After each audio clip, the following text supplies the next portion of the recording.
Nous allons résoudre l'équation sinus x plus 2 fois sinus de 3x égale sinus de 2x. Alors la démarche consiste à examiner cette équation et faire un lien avec les formules de trigonométrie qu'on connaît. Sinus de 2x, ça suggère peut-être d'utiliser la formule de l'angle double en sinus, 2 fois sinus x cosinus x, ce qui fera apparaître du sinus et du cosinus en x. Sinus de 3x, on sait qu'on peut exprimer sinus de 3x en fonction de sinus x, ce qui fera apparaître du sinus x partout sauf ici.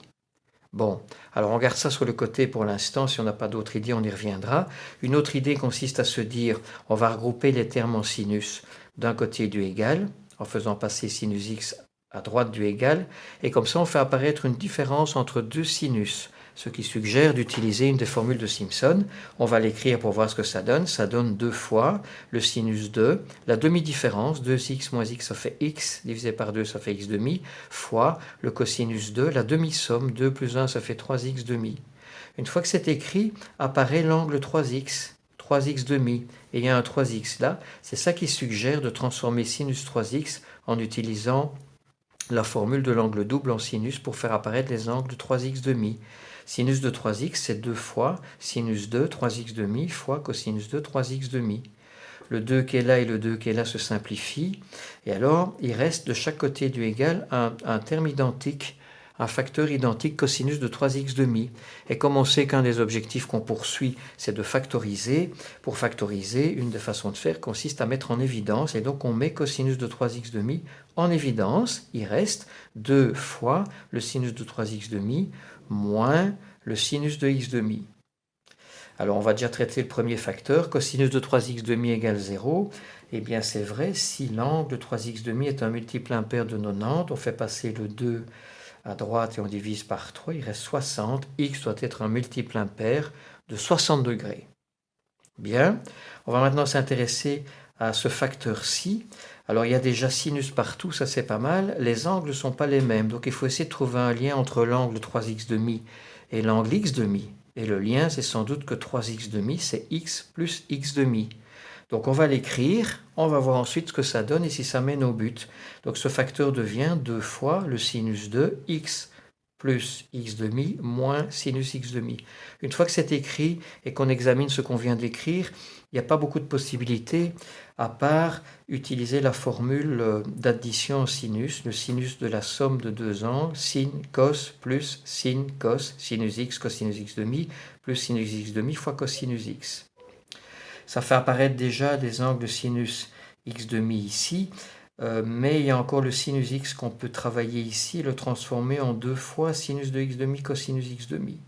Voilà, on réécrit tout ça et on obtient 2 fois 2, 4, sinus x demi fois cosinus au carré de x demi, plus 2 fois sinus x demi cosinus x, moins sinus de x demi qui reste. Et ça permet de mettre sinus x demi en évidence, et il reste 4 fois le cosinus au carré de x demi, plus 2 fois le cosinus de x, moins 1.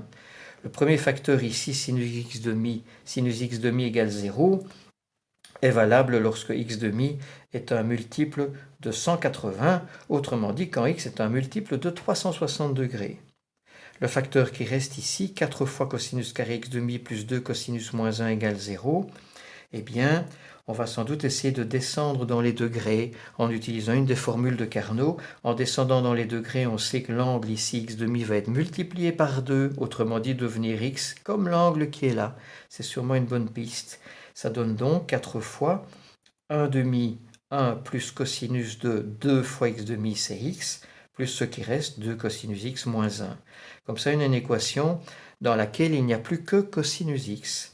Alors on la nettoie un petit peu, 4 se simplifie avec le 2 pour donner 2, il reste la parenthèse plus tout le reste, on distribue le 2, 2 plus 2 cosinus moins 1, il reste une équation trigonométrique simple, cosinus x égale moins 1 quart, et on sait que pour les résoudre, on commence par trouver un angle qui a comme cosinus moins 1 quart, arccosinus de moins 1 quart convient, on prend son opposé et on rajoute k fois 360 pour les avoir tous. Si on a une calculatrice, on s'en sert pour calculer la valeur de l'arccosinus de moins 1 quart qui est 104 degrés et demi.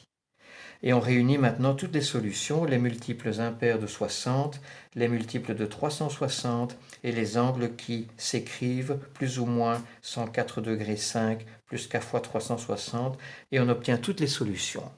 Parmi toutes ces solutions, si on sélectionne celles qui se trouvent comprises entre 0 inclus et 360 degrés exclus, eh bien on obtient 0, 60, 104 degrés et demi, 180, moins 104 degrés et demi auquel on rajoute 360 pour avoir un nombre qui convient, soit 255 degrés et demi et 300 degrés.